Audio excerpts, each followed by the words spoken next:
하나님이 우리를 향한 사랑은 전적이고 또 그 값은 헤아릴 수가 없습니다. 보혈의 공로가 값이 없다. invaluable, priceless. 값이 없다. 무한한 가치를 가지고 있다. calculation 할 수 없다. 계수할 수 없다. 계산할 수 없다. 주님의 은혜는 무한합니다. 우리를 향한 주님의 은혜는 무한합니다. 다만 그 무한한 것을 우리가 어떻게 반응하느냐, 그것이 바로 감사입니다. 한쪽 편의 것은 이미 정하여져 있습니다. 그것은 무한대입니다. 무한대의 은혜, 그것에 대한 우리의 감사의 정도, 그것이 바로 우리의 지금의 모습, 상태입니다. 무한한 것을 무한하게 반응하느냐, 아니면 무한한 것을 유한하게 반응하느냐, 심지어는 업신여기느냐, 이런 것들이 우리의 성도의 삶의 모습입니다. 그러면 얼마나 그것을 감사하느냐. 하나님께서 우리에게 주신 것은 불변합니다. 우리의 상태에 따라 사실상 변화가 없습니다.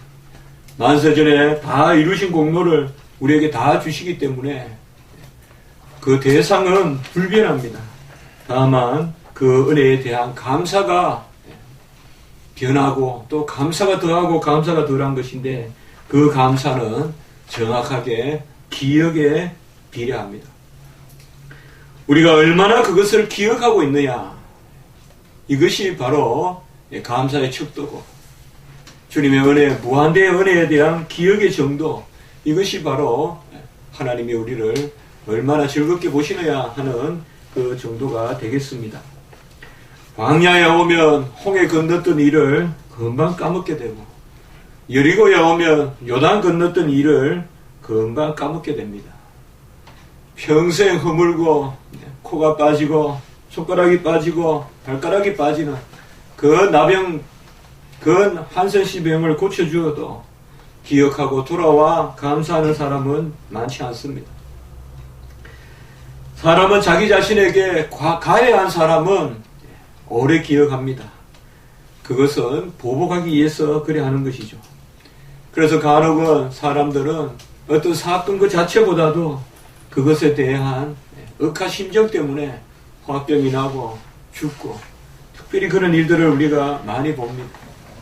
어떤 의학적으로 드러나는 그런 병이라고 할 수 없겠지만 사람의 상처를 입고 그것을 기억하기 때문에. 그러나 우리 사람들은 가만히 두면 나에게 해코지한 것은 오랫동안 기억하게 되고, 또 그것을 잊어버려도 다시 되살리게 됩니다. 그러나 감사는 그렇지 않습니다. 감사는 잊어버리고, 또 한번 잊어버리면 다시 회복하기 어려운 것이 바로 이 감사의 부분입니다. 저는 개인적으로 감사하는 삶, 이것은 인간의 인격이라고 생각합니다. 옛날의 것들을 기억하는 사람, 저는 그것을 가장 인간의 고급스러운 영역이라고 생각합니다. 부모의 은혜를 까먹는 사람은 어떤 무엇을 해도 그 격이 높지 않습니다. 그 디그니티, 그 인격이 높지 않습니다. 옛날 일을 기억하지 않고, 부모가 40가지 잘하고 한 가지 나에게 못했다고 해서 그 한 가지를 붙들고 부모하고 계산하고 부모하고 판단하고 부모를 탓하고, 그것은 전혀 그 사람 인격이 저 밑에 있는 하급입니다. 저는 개인적으로 항상 제 인생에 있어서 가장 중요하게 여기는 부분을 바로 꼭 누군가의 은혜를 받았으면 갚자. 어떻게든 갚자. 기억하자.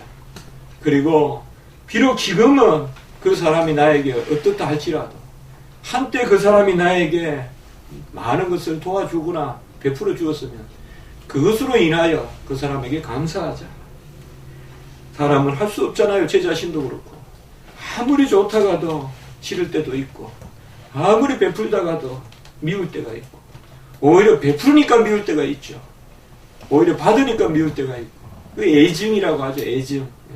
사랑과 증오가 서로 맞물려서 돌아가는 것이죠. 사랑 쪽을 생각하지 않고 또 증오 쪽만 생각하고 이러면 항상 결론은 다 미워할 수밖에 없죠. 다 몰아내고 다 물리치고. 다윗은 므비보셋을 오래 기억했습니다.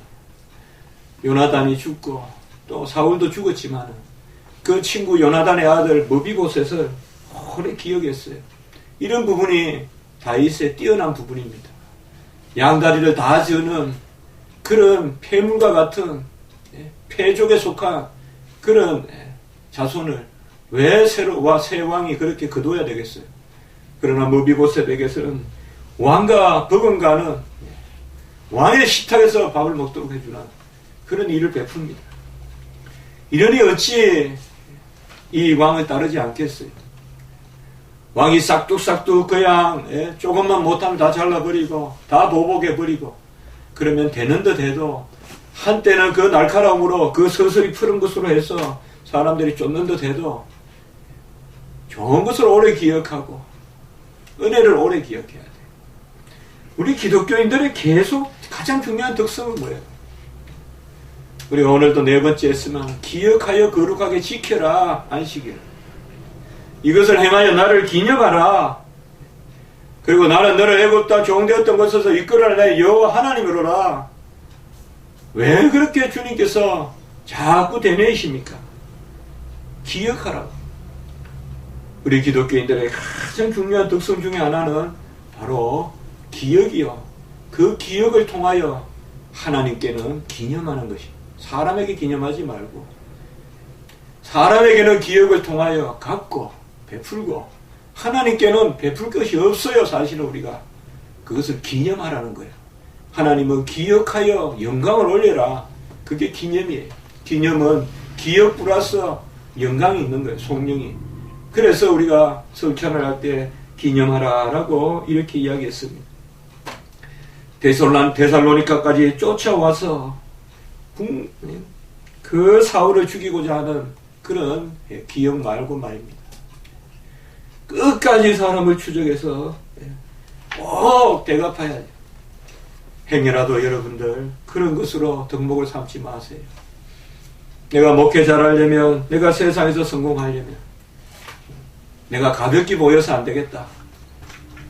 내가 여리게 보여서는 안 되겠다. 망하더라도 여리게 보이세요. 망하더라도 어린아이같이 살다가 그냥 망하세요. 독하게 살다가 결국 잘 살지 못해요. 결국은 다 원수를 안 갚고 끝까지 요압을 살려놨어요. 다윗은.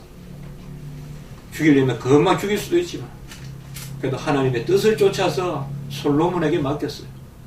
이런 것이 바로 선한 것을 기억하고 악한 것을 잊어버리는, 그것이 바로 하나님께서 우리에게 요구하시는 거예요. 우리를 위해서도 좋아요. 남을 위해서 악을 갚지 말라는 거 아니에요. 나를 위해서 좋아요. 우리가 푸른 초장에 뛰어놀고 실만한 물가에서 열매를 맺으려면 이 악의를 오랫동안 가지고 있는 것보다 선의를 오직 오래 품어야 돼요. 보복심을 오래 가지는 것보다 감사의 마음을 오랫동안 가져야 내가 편하고 내가 즐겁고 내가 살맛이 나는 거예요. 우리는 하나님에 대한 이런 기억이 없으면 제일 먼저 꼭 도미노같이 기억이 없으면 감사가 떠나고, 감사가 없으면 판단이 들어오고, 판단이 들어오면 두 가지의 결과가 나옵니다. 제가 성경을 보니까 그래요.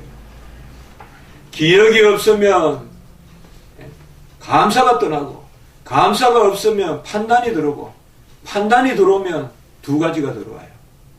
나를 높게 보는 교만이나 나를 업신여기는 불평이 와요. 판단이 들어오면 두 가지가 와요. 교만하거나 아니면 불평하거나. 그래서 교만도 하나님이 싫어하시잖아요. 불평도 하나님이 싫어하잖아요. 어떻게 보면 가장 죄의 두 본질이 여기에 있어요. 교만하거나 불평하거나.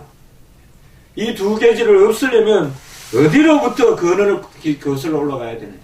기억이다 이 말이에요. 여호와의 나를 위하여 얼마나 여호와가 큰 사랑을 베푸셨는지, 아들이 나를 위하여 얼마나 자기 몸을 주시기까지 사랑하셨는지를 기억하는 자만이 감사하게 되고, 감사하는 자만이 판단하지 않게 되고, 판단하지 않는 자만이 불평과 교만이 없어진다. 절대 판단하면요, 불평과 교만이 있습니다. 판단하는 사람은 자기가 잘났다거나 아니면 그 풀에 지치면 원망하거나 이 두 가지지 온전치 않습니다. 오늘은 바로 이런 기억에 대한 말씀을 담고 있습니다.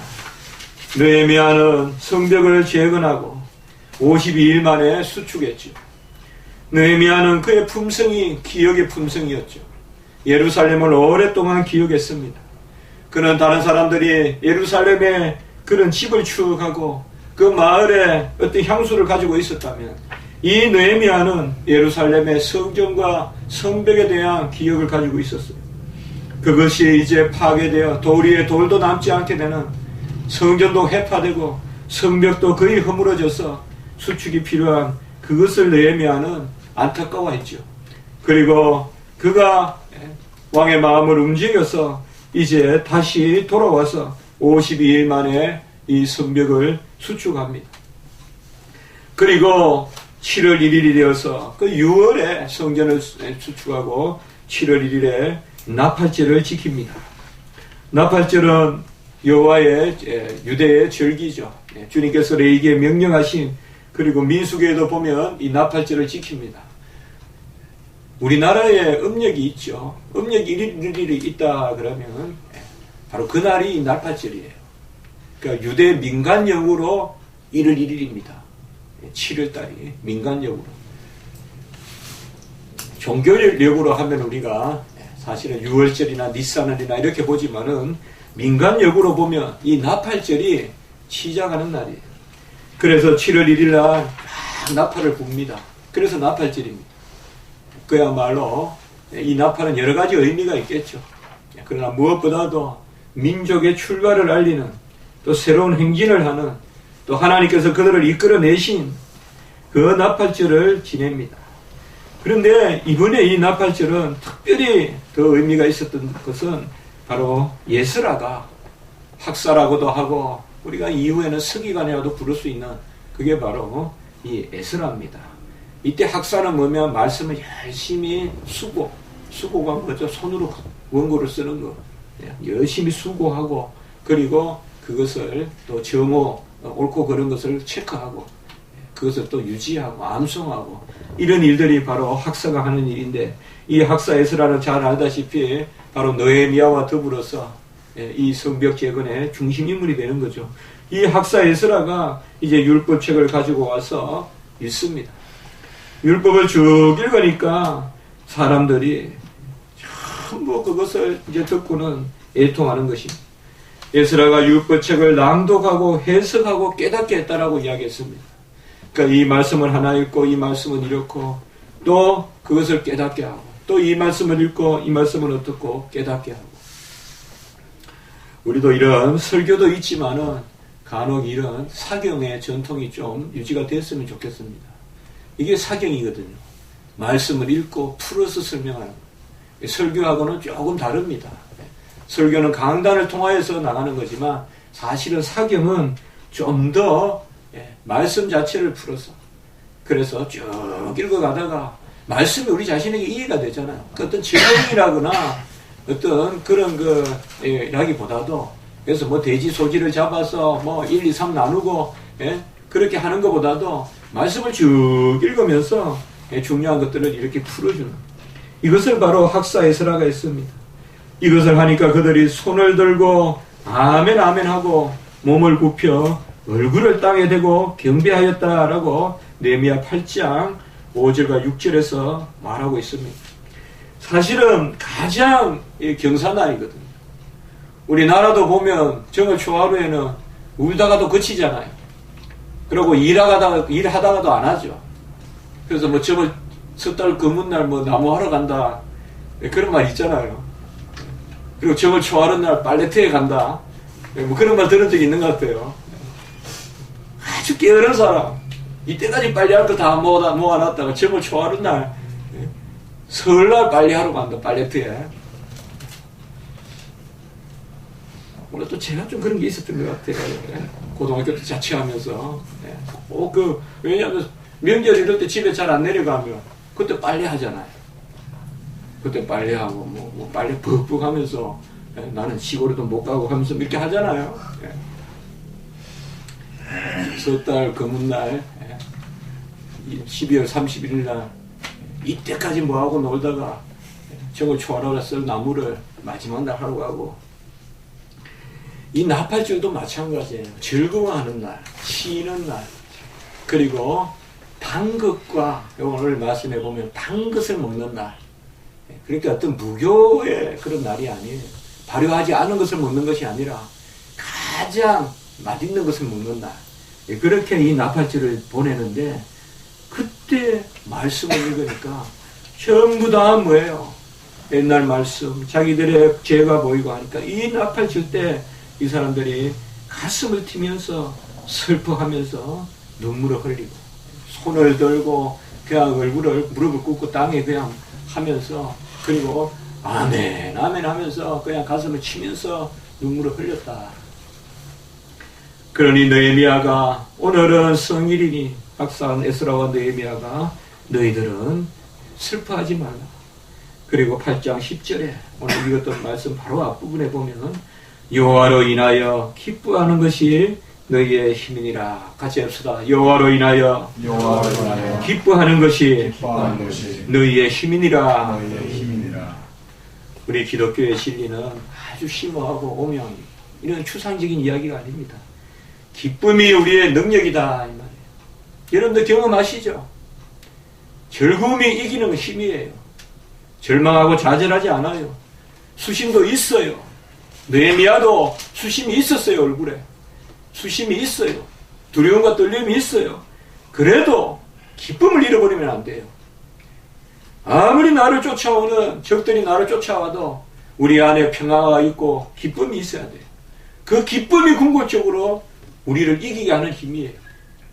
이런 기쁨은 어떤 그런 가식적인 기쁨, 얼굴에 드러나는 기쁨, 그런 기쁨이 아니라 내밀한 기쁨, 그 기쁨이 너희의 힘이니라. 지금 어려운 일들이 있습니까? 주님 앞에 기도하는 분들이 있습니까? 애통하는 게 있습니까? 애통이 뭡니까? 슬픔이 아닙니다. 기쁨 가운데 하나님 앞에 내어놓으면서 나의 현실과 그리고 내가 어떠해야 하는 그 괴리 가운데 가슴을 치는 거죠. 이 세상은 정말 이렇게 돌아가고 있는데 나는 주를 위하여 주님 말씀대로 살아야 되는데, 그러다 보면 그 사이에 생기는 괴리감, 거기에서 생기는 어떤 좌절감, 이런 것들을 하나님 앞에 토로해내는 거죠. 주여, 정말 이렇게 살기가 어렵습니다. 힘듭니다. 그러나 저는 궁극적으로 주님의 뜻대로 하옵소서. 그게 바로 애통하는 마음이죠. 우리는 이런 즐거움을 회복해야 됩니다. 다른 것은 다 꺾여도 이 즐거움을 버리면 성도들은 망하는 거예요. 가진 게 없어도 배운 게 없어도 괜찮습니다. 그러나 우리 마음속에 기쁨을 가지고 있어야 돼요. 여호와를 즐거워하는 것이 우리의 힘이니라. 그리고 이제 오늘 말씀을 읽었던 장막절을 이들이 지킵니다.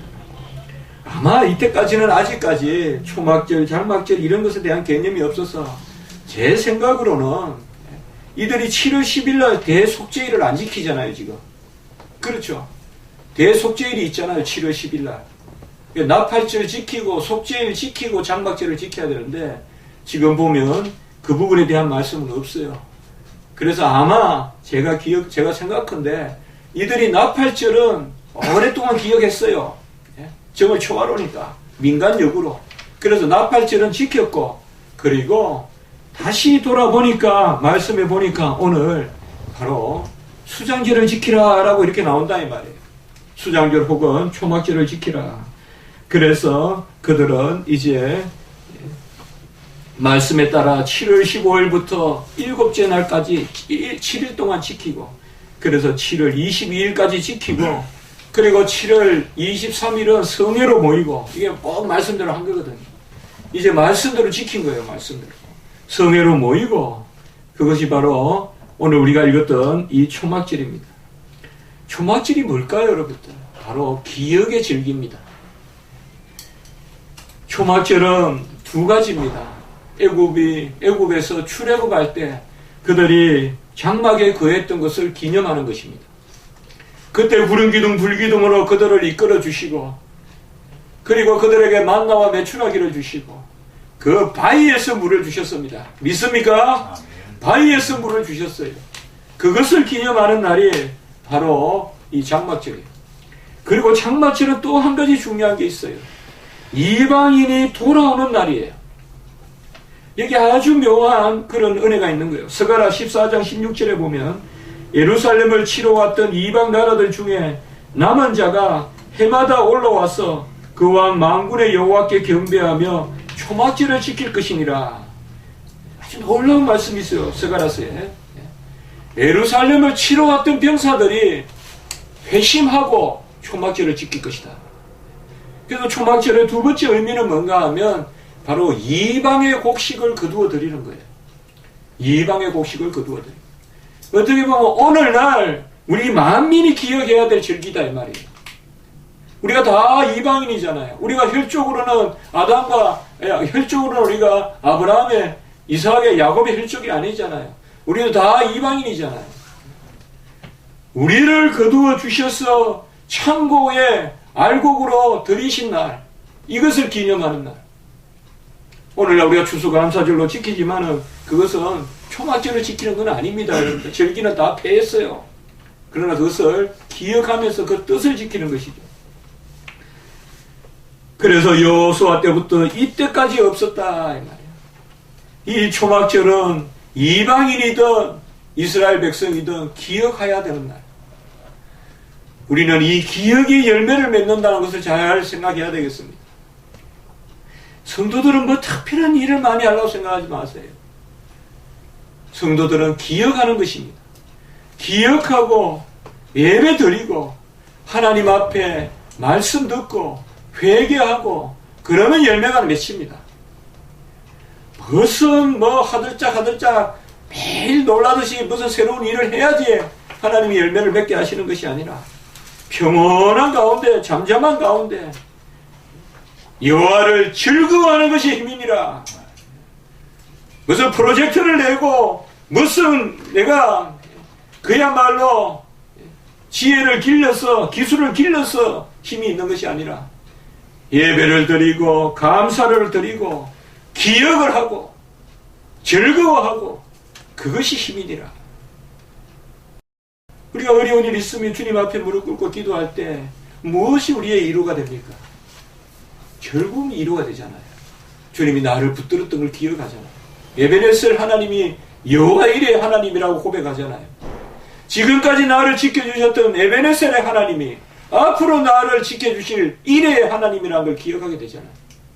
그래서 그 즐거움으로 이미 이 일이 되어지기 전에 고난의 날은 다가오지만은 이미 내 마음에 즐거움이 넘치죠. 저도 박사 논문 패스할 때 이미 즐거움이 있더라고요. 지난 주간에 제가 징계위원회 같이 왔습니다. 사람이 살다 보면 징계위원회는 몇 번은 가야 될 것 같아요. 제가 학교의 송교탑 문제 때문에 세상 형사소송도 2번이나 당하고 용인경찰서에서 2번이나 3시간 동안 조사를 받고 큰 막 흉악한 사람들도 그때 또 마침 있는데 저 용인경찰서 분들 잘 알아요. 그분들이 제 편이더라고요. 아주 저 송교탑 못됐다고. 그리고 또 우리 학생이 불미스러운 있을 때 또 학생처장이니까 가봐야 돼. 그래서 저는 예부에서만 그렇게 저를 신문하는 줄 알았더니 빌라도만 신문하는 줄 알았더니 만나서 가야 봐도 신문한다 이 말이에요. 학교에서도 또 징계위원회 오라고. 그것도 학교에 가니까. 그러나 여러분들도 많이 기도해 주셨지만은 또 먼저 마음의 평화가 있고 정말 하나님이 이런 일을 주신 것은 우리를 즐거워하게 하십니다. 그리고 그날 이분들이 이것을 기억하고 우리가 오늘 9장을 읽진 않았지만 9장에 보면 같이 합시다. 그날 스무 나은 날에 24일이란 말이잖아요. 이때 이들은 즐기에도 없는 일을 하나 행합니다. 이것이 바로 대속죄의 날을 지킨 겁니다. 여호와께 감사하고 기억하는 수장의 날을 지키고 초막의 날을 지키고 나서 그들은 그저 다 파하면 되는데 이제 집에 돌아가면 되는데 뭐가 아쉬운지 다시금 그들은 모였습니다. 모여서 아침에 3시간 동안 그날의 4분의 1은 9장 3절에 보면 3시간 동안 말씀만 듣고 또 에스라 말씀과 같이 해석하고 그리고 또 4분의 1은 낮의 4분의 1 낮은 12시간이니까 또 3시간 동안은 이제 그들이 여호와 앞에서 경배하고 회개하는 그 모습을 볼 수가 있습니다. 여러분들 느헤미야 9장은 상당히 중요한 장입니다. 오늘 제가 다 읽고 싶지만 읽지 않았지만은 느헤미야 9장에는 바로 에스라와 그들이 여호와의 행사를 기억하는 그 장입니다. 저는 개인적으로 스데반의 설교가 있죠, 여러분들. 돌을 맞아 죽을 때 한 설교. 그리고 이 느헤미야 9장, 이것이야말로 가장 구약을 잘 압축해서 설명한 것이. 이 느헤미야 9장에 보면 구약의 하나님이 어떤 하나님인지 잘 요약해서 증거하고 있어요. 꼭 이 부분을 여러분들 말씀을 자주 보시기 바랍니다. 시간상 제가 잠깐만 소개하면 이들은 3가지를 특별히 기억합니다. 9장에 보면 7절과 8절에 보면 아브라함을 이야기합니다. 아브라함 때에 바로 여호와가 그들을 부르고 그들을 불러서 아브라함에게 언약을 세우고 땅과 후손을 주었다는 것. 우리도 부르셨죠. 아브라함과 같이. 그리고 그 다음에 출애굽에 대한 그런 기억을 합니다. 9절에서 11절에 보면 고난 가운데 그들을 부르시고 이적과 기사를 행하고 바다를 육지같이 건너게 하고 적들을 돌을 바다에 빠뜨리듯이 적들을 빠뜨렸다라고 그렇게 9장 9절에서 11절에 이야기합니다. 이것이 뭡니까? 출애굽이 뭡니까? 우리를 구원하심이죠. 칭의를 기억하는 거죠. 그래서 아브라함을 통하여 부르심을 기억하고 출애굽을 통하여 우리의 칭의, 우리가